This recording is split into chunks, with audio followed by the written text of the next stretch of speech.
वरदान से कुछ और मांग लो। अगर तुमने अपना वचन नहीं बदला तो मेरे प्राण जरूर चले जाएंगे, मेरी हंसी होगी, मेरी बदनामी होगी। अब भी मेरी बात मान लो। और वक्त पड़ा है। रानी के कई क्रोध में भरी हुई कहने लगी, या तो राम बन जाएगा और या फिर सुबह सुबह मेरी इस घर से अर्थी निकलेगी। राजा दशरथ ने जान लिया अब हमारी मौत बिल्कुल पास में आ गई है, क्योंकि ये आज मेरे प्राणों के पीछे पड़ी है, अब ये नहीं मानेगी। नाना प्रकार से समझाते समझाते हार गए, लेकिन रानी कैकेयी ने एक भी बात नहीं मानी। राजा दशरथ उस समय कांपती बाड़ी और आज कहने लगे उस समय, मेरे राम को अभी बख्श दे, तू मेरी बात मान ले, क्योंकि राम बन चलेंगे तो राम के साथ साथ मेरे प्राण भी चले जाएंगे। और बोले हैं राजा दशरथ,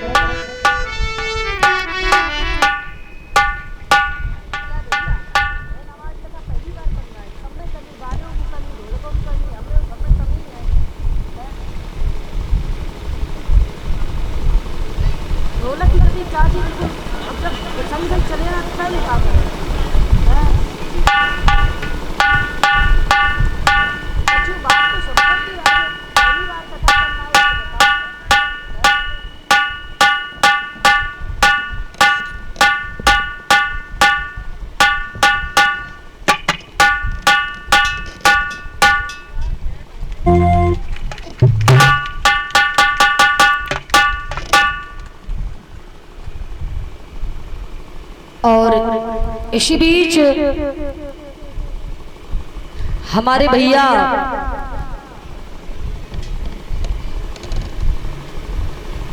रविंद्र राजपूत जी, जिन्होंने अपनी मां के साथ और स्वागत किया है नोटों के हार से, तो ये दुर्गा मंडल की तरफ से हार्दिक बधाई है भक्ति के लिए।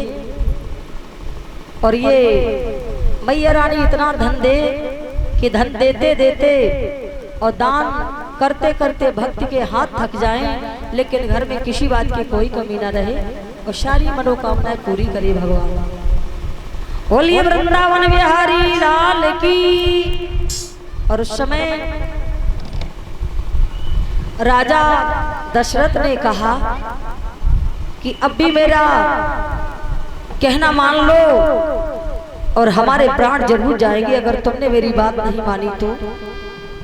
और अपनी पत्नी से क्या कहा उन्होंने,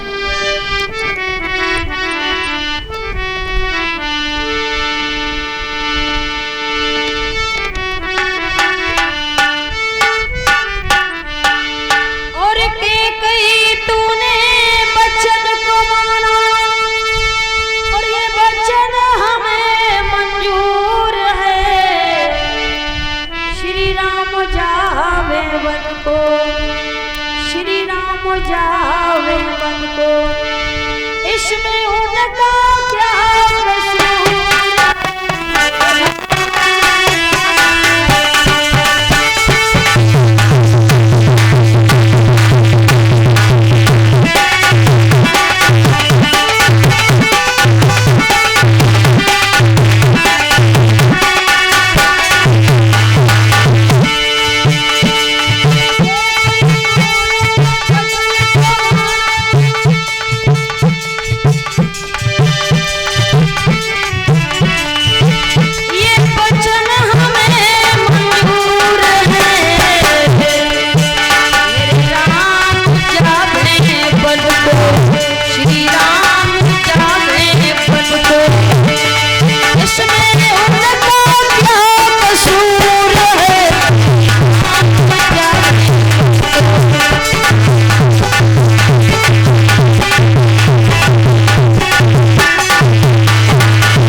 जरूर जाएंगे। इतना कहकर के उस समय राजा दशरथ और आज मूर्छा आ गई, जमीन पर गिर गए। और जब जमीन पर गिर गए देखा धीरे धीरे सुबेरा हो गया।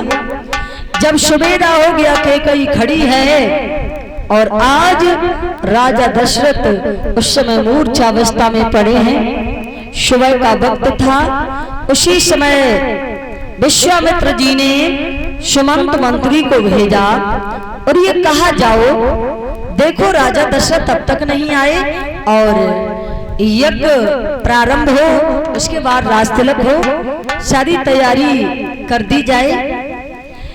सुमंत मंत्री ने कहा कि हम अभी लौट के आते हैं। घर पहुंचे हैं, देखा है आज राजा दशरथ को पूछा तो बताया इस समय रानी कैकेयी के भवन में है। जैसे ही देखा रानी कैकेयी खड़ी है, राजा दशरथ उस समय धरती पर मूर्छा की अवस्था में पड़े हैं। पूछने लगे रानी कैकेयी से बताओ इनको क्या हुआ है और क्यों ऐसे धरती पर ये पड़े हैं। रानी कैकेयी कहने लगी तुम्हारे बस की बात नहीं है, जाओ और जाकर के राम को भेजो। हमारे प्रभु से कहा कि तुम्हारे पिता ने समय तुम्हें याद किया है, मैया कैकेयी ने तुम्हें याद किया है। जो हमारे राघव ने सुना और उसी समय अपने पिता के पास पहुंचे और जैसे ही पिता की अवस्था देखी हमारे प्रभु ने तो खड़े के खड़े रह गए। माता कैकेयी से पूछने लगे बताओ मेरे प्रभु को क्या हुआ है, ये मूर्छित क्यों पड़े हैं, इनको क्या हो गया माँ, क्या बीमारी है बताइए माँ। कैकेयी कहने लगी ये कोई बीमारी नहीं, ये केवल तुम्हारा मोह है इनको। का कैसा मोह, का ऐसा मोह। मेरे दो वरदान बहुत पहले के राजा दशरथ के पास धरोहर रूप में रखे थे और मैंने ये कहा था कि वक्त आने पर हम दोनों वरदान तुमसे मांग लेंगे। सो आज वक्त आ गया और हमने दोनों वरदान मांग लिए, ये देना नहीं चाहते हैं। प्रभु कहने लगे मैया दो वरदान कौन से हैं जो हमारे पिता नहीं देना चाहते हैं। पहला वरदान है कि तुम कल बलकल वस्त्र धारण करके, बलकल वस्त्र धारण करके ये अयोध्या छोड़ करके 14 वर्ष के लिए बन जाओगी। का बहुत अच्छी बात है मैया। और प्रभु को बिल्कुल दुख नहीं हुआ, कहते ठीक है मैया। दूसरा वरदान क्या है। दूसरा वरदान हमारा ये है कि राज तिलक कल तुम्हारा नहीं मेरे बेटे भरत का होना चाहिए। भगवान कहने लगे बहुत अच्छी बात मैया, हमारा भैया घरवाल देखेगा, हम संतों की महात्माओं की सेवा करेंगे, दर्शन करेंगे मैया, मेरे जैसा सौभाग्यशाली कौन होगा। सो मैया बिल्कुल मेरे पिता को चिंता करने की कोई जरूरत नहीं और अपने दोनों वरदान पिता इस समय अपनी तरफ से दे रहे ऐसा ही समझ लो और हम बन जरूर जाएंगे माँ, तुम चिंता ना करो। उसी समय हमारे प्रभु ने जरा भी देरी नहीं की और सारे राजेश्वरी वस्त्र उतार दिए। प्रभु ने बलकल वस्त्र धारण किए हैं और वन की तैयारी करने लगे हमारे प्रभु। तो कैसी वन की तैयारी की हमारे नाथ ने, कैसी तैयारी करी है हमारे प्रभु ने।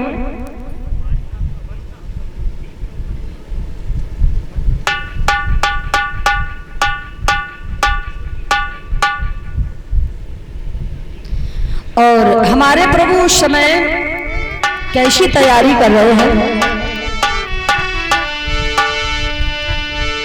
उसी समय तैयारी कर रहे थे तो माता ने कहा